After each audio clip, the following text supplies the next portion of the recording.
Stacia, thanks. While we await the official cause of death of 16-year-old Owasso student Nex Benedict, we are getting new details about Owasso Police's investigation into the fight at the school.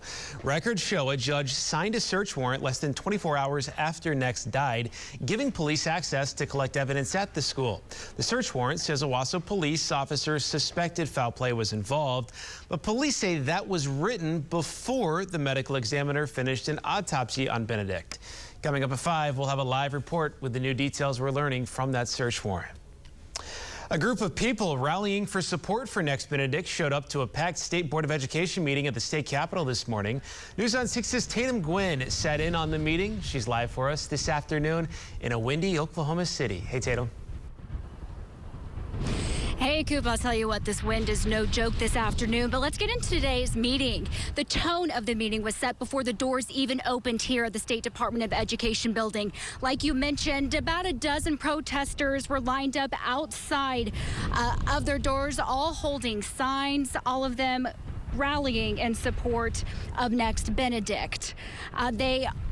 Some of those signs saying they want more accountability for Ryan Walters and more to protect students like Nex.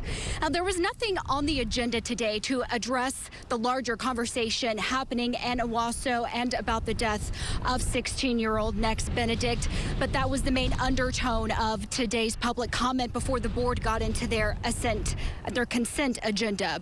Superintendent Ryan Walters did begin the meeting making a brief statement talking about the heartbreaking tragedy in Owasso and urging the public to let the investigation play out before anyone gives their opinion. But those words in his statement was not enough for the people there in support of Nex Benedict. A majority of today's comment period focused on Benedict's death. They overwhelmingly feel the state failed Nex. They want accountability. They also want a rhetoric change, and they believe that starts with Walters and the state board. You are liable. You. So what are you going to do about it down the line? Literally, what are you going to do to change your behavior? It was real nice that you said thoughts and prayers for everybody at the beginning. You brought it on. Now, today's meeting was packed. There was overflow seating into the hallway, and during this impassioned public comment period, you could periodically hear the people in the hallway reacting.